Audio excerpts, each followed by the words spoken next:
શહેરના સિત્સર રોડ પર આવેલા સ્પોર્ટ કોમ્પ્લેક્સ ખાતે બાસ્કેટબોલ ફેડરેશન ઓફ ઇન્ડિયા દ્વારા ગુજરાતમાં 74મી સિનિયર નેશનલ બાસ્કેટબોલ ચેમ્પિયનશિપનું આયોજન કરવામાં આવશે। ભાવનગર શહેરના સિત્સર સ્પોર્ટ કોમ્પ્લેક્સ ખાતે બાસ્કેટબોલ ફેડરેશન ઓફ ઇન્ડિયા દ્વારા ગુજરાતમાં 74મી સિનિયર નેશનલ બાસ્કેટબોલ ચેમ્પિયનશિપનું આયોજન કરવામાં આવશે, જેમાં ગુજરાત રાજ્ય બાસ્કેટબોલ એસોસિએશને 5 થી 12 જાન્યુઆરી 2024 દરમિયાન એક ઇન્ડોર સ્ટેડિયમ અને 3 આઉટડોર બાસ્કેટબોલ કોર્ટ ધરાવતા સિત્સર ભાવનગર ખાતે સ્પોર્ટ ઓથોરિટી ઓફ ગુજરાતના સ્પોર્ટ્સ કોમ્પ્લેક્સ ખાતે આયોજન કરવાનું નક્કી કર્યું છે।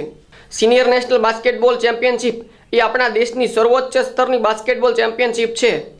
અત્યાર સુધીમાં 31 પુરુષ અને 28 મહિલા ટીમોએ તેમની સહભાગિતાની પુષ્ટિ કરી છે, જે આપણા દેશના બાસ્કેટબોલમાં સર્વોચ્ચતા માટે સ્પર્ધા કરશે। કુલ 10 ટીમો નોકઆઉટ સ્ટેજ માટે ક્વોલિફાય થશે। 8 દિવસની ટુર્નામેન્ટ દરમિયાન લગભગ 170 મેચ રમાશે।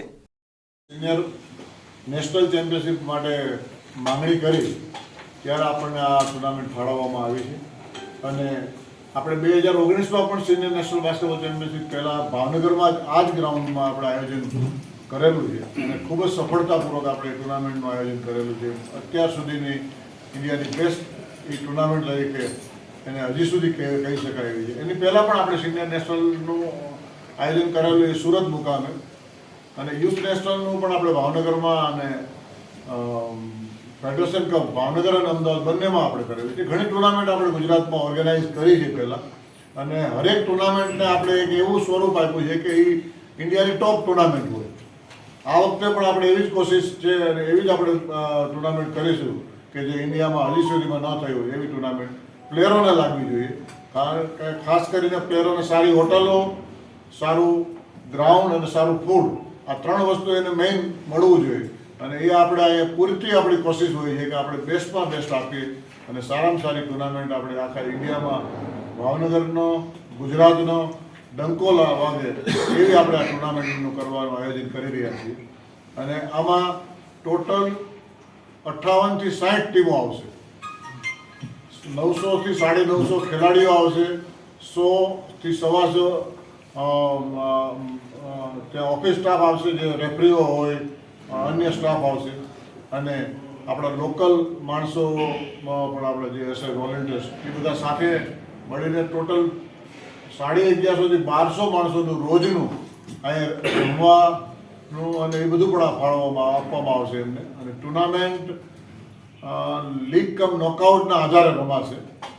એની માટે હું આપણા સેક્રેટરી જનરલ શફીકભાઈ શેખને હું આગ્રહ કરીશ કે એ તમને ટુર્નામેન્ટ વિશે વધારે સારી રીતે સમજાવીશ અને આપણે જ્યારે આ લેવલની ચેમ્પિયનશિપનું આયોજન કર્યું છે ત્યારે એક નવો ચીલો પાડ્યો છે અને જેને બાસ્કેટબોલના બીજા સ્ટેટ એસોસિએશને અનુકરણ કર્યું છે।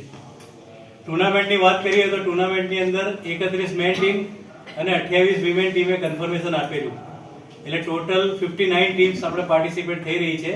એમાંથી 1-2 ટીમ ડ્રોપ આઉટ થઈ જાય, કારણ કે ઠંડી ને બધું છે, અરુણાચલ પ્રદેશ ને એ લોકોને ઘણું દૂર થઈ જાય એટલે અરુણાચલ પ્રદેશ એક ડ્રોપ આઉટ થઈ છે। બાકી બધી ટીમો આપણે પાર્ટિસિપેટ થવાની છે। મેન ટીમની અંદર બધા સ્ટેટ્સ છે અને એની અંદર રેલવેઝ અને સર્વિસીસ પણ ભાગ લઈ રહી છે, જ્યારે વિમેન ટીમની અંદર બધા સ્ટેટ્સ છે અને રેલવેઝની ટીમ ભાગ લઈ રહી છે।